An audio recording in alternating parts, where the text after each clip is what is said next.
2010년도부터 시작된 K-팝 열풍은 하로프로의 입지를 더욱 좁아지게 만들었습니다. 2008년부터 공연 위주로 활동을 재편하면서 48사단 그룹 등과 비교 우위로 내세우던 실력적인 부분도 K-팝 아이돌과 비교하면 더 이상 강점이 될 수 없었습니다. 층쿠 본인이 2011년도에 인터뷰를 한 내용에 따르면 그가 이미 과거부터 위기의식을 느끼고 있었던 것이 적중한 셈이었습니다. 한편으로는 2009년 열린대 동경소녀에서 이미 한국인 참가자들 대부분이 소녀시대의 노래를 예선에서 불렀다는 것이 비록 한국에서 한국인들로 이루어진 오디션이긴 했지만 어쩌면 상징적인 의미였을지도 모릅니다.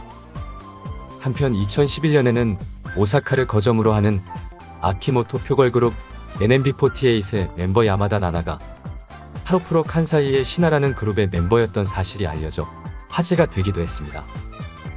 즉, 하로프로에서 제대로 자리를 잡지 못하자 탈퇴하고 48사단 그룹의 멤버가 된 것이었습니다. 이제 하로프로는 내수 시장에서도 더 이상 일본을 대표하는 걸그룹 집단이 아니었습니다. 그 와중에 비록 보컬 멤버와 댄스 멤버의 분업화 시스템이기는 했지만 실력파 이미지를 앞세운 일본의 기획사 LDH의 걸그룹들도 약진하면서 하로프로 측도 재정비에 들어갔습니다. 기존의 모닝구 무스메에서 졸업을 했던 옛 인기 멤버들이 모여 2011년 1월 28일 드림 모닝구 무스메라는 이름으로 사실상 기간 한정으로 뭉치면서 전성기 시절의 옛 모닝구 무스메 팬덤을 다시 끌어들이려 하였으며 2012년도부터는 음반 종류를 늘리는 방식으로 상수를 도입해 음반 판매량의 비약적인 상승을 이끌어내기도 했습니다.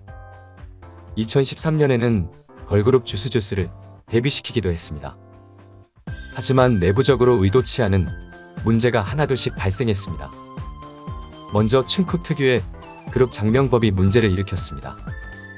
그는 모닝구 무스메 시절부터 특수기호를 섞은 그룹명을 자주 선보여 왔는데 가령 모닝구 무스메는 반드시 일본식 마침표를 넣어야 했으며 큐트는 영문 첫 글자 C에 점이 붙은 섭씨 단위를 표기하는 문자를 사용하는 식이었습니다. 그리고 새 걸그룹 주스주스도 는 표시를 넣어야 했습니다.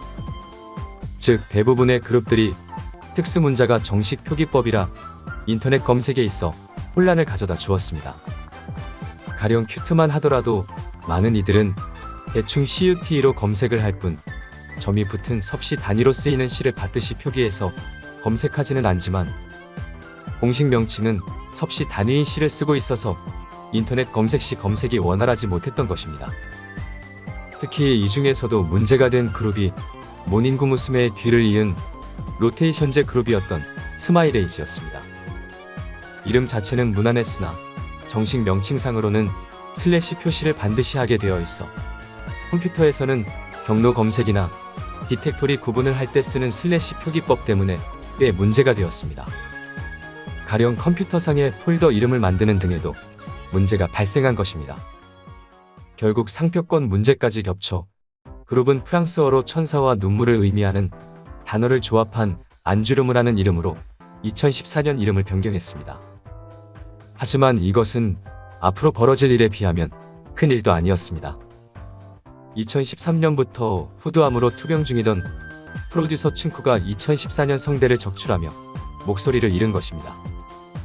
말도 많고 탈도 많았지만 그간 모든 그룹들의 곡을 만들며 프로듀싱을 총괄하던 그가 과거만큼 정상적인 활동이 어려워진 것입니다. 물밑에서 준비 중이던 층쿠가 보컬로 있던 밴드 샤란큐의 새 음반 작업은 당연히 무산되었으며 층쿠는 비록 목소리를 잃은 대신 생명은 건졌지만 더 이상 왕성한 활동은 어려워졌습니다. 2021년 현재도 그가 프로듀싱에 일부 참여는 하고 있지만 더 이상 그가 주도적으로 모든 그룹을 총괄해서 프로듀싱하고 있지는 못한 상태입니다. 이러한 와중 2013년 하로프로의 자체 컨텐츠인 하로스테이션 방송을 통해 하로스테 댄스부라는 프로젝트가 진행되었습니다. 하로프로 안에서 댄스를 좋아하는 멤버들이 모여 하로프로의 대표 안무가 요시코의 프로듀싱하에 댄스팀을 결성한 것입니다. 그러나 댄스를 잘한다기보다는 좋아하는 멤버들의 구성이었던 데다 요시코 안무가 또한 하로프로에서 10년 이상 재직하면서 마치 공무원처럼 비슷비슷한 안무를 창작하는 스태프라는 비판이 컸었기 때문에 그녀의 프로듀싱 하에서 만들어진 댄스팀은 별다른 대중적인 반향을 일으키지 못했습니다. 결국 하로스테 댄스부는 하로프로 그룹의 공연 등을 통해서 지속적인 공연을 이어가는 정도에 그쳤습니다. 2016년에는 일본 최북부 지역인 홋카이도에 하로프로 홋카이도 프로젝트를 시작해 홋카이도 연수생이라는 이름으로 지역 연습생을 뽑았습니다. 후에 모닝구 무스메의 신 멤버를 홋카이도 연수생에서 뽑을 정도로 멤버를 관리했지만 2021년 현재는 단 한 명의 공식 연수생만 남을 정도로 규모가 줄어든 상태입니다. 2015년에는 베리즈코보가 해체하였고 뒤이어 새 걸그룹 코부시 팩토리를 데뷔시켰으나 코부시 팩토리는 2020년 3월 30일을 끝으로 해체하였습니다. 2015년 인디 데뷔를 했던 츠바키 팩토리라는 걸그룹은 2017년 정식 데뷔 후 현재까지 활동 중이며 2019년에는 12인조 걸그룹 비욘즈를 데뷔시켰으나 현 시국으로 인해 음반 발매가 일시적으로 뜸한 상태입니다. 모닝구 무스메와 안주르무는 여전히 멤버 로테이션 시스템으로 그룹을 유지하면서 2021년 현재 하로프로는 모닝구 무스메, 안주르무, 주스주스, 츠바키 팩토리, 비욘즈 등의 걸그룹을 활동시키고 있습니다.